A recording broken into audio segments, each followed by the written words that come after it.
the shocking truth about Adam and Eve's disobedience. The story of Adam and Eve is one that we are all familiar with. God created them and placed them in the Garden of Eden to live happily together and in harmony with Him. However, this was under one condition, that they were not to eat from the tree of the knowledge of good and evil. They disobeyed, got kicked out of the garden, but was it really that bad? Join me as we uncover the shocking truth about Adam and Eve's disobedience and the true consequences of eating the forbidden fruit. See, the serpent tempted Eve into eating the fruit by promising that it would open her eyes and make her wise. And so she ate the fruit and then gave some to Adam as well. So what exactly was so bad about eating this fruit? What was the real consequence of their actions? In order to understand the true consequences of Adam and Eve's disobedience, we must first understand the nature of the forbidden fruit itself. The fruit in question was the fruit of the tree of the knowledge of good and evil. This tree was located in the center of the garden, and its fruit represented the knowledge of good and evil. By eating the fruit, Adam and Eve would gain knowledge, but it would be a knowledge that would ultimately corrupt them and turn them away from God. In fact, the word knowledge in the Hebrew language actually means to know or to have an intimate relationship with.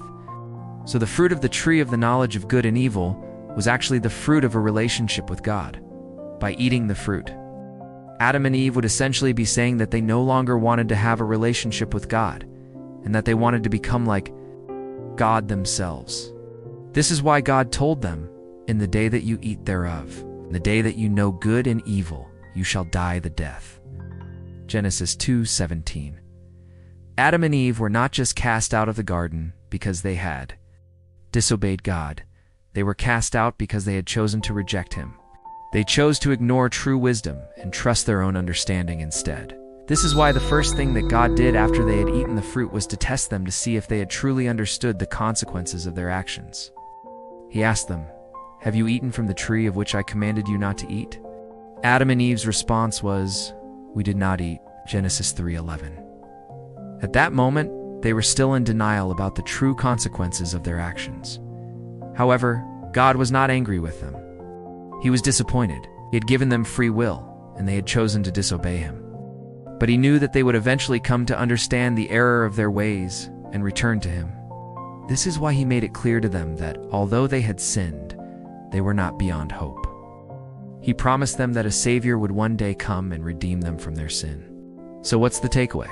No matter how great things seem, never take them for granted. Real knowledge comes from God, so let's embrace His wisdom over our own ideas. No matter how lost we feel, God is always ready to forgive and reconnect. No matter what life throws at us, let's never give up on God. He's always there, never giving up on us. Until next time, remember to stay curious and keep asking questions.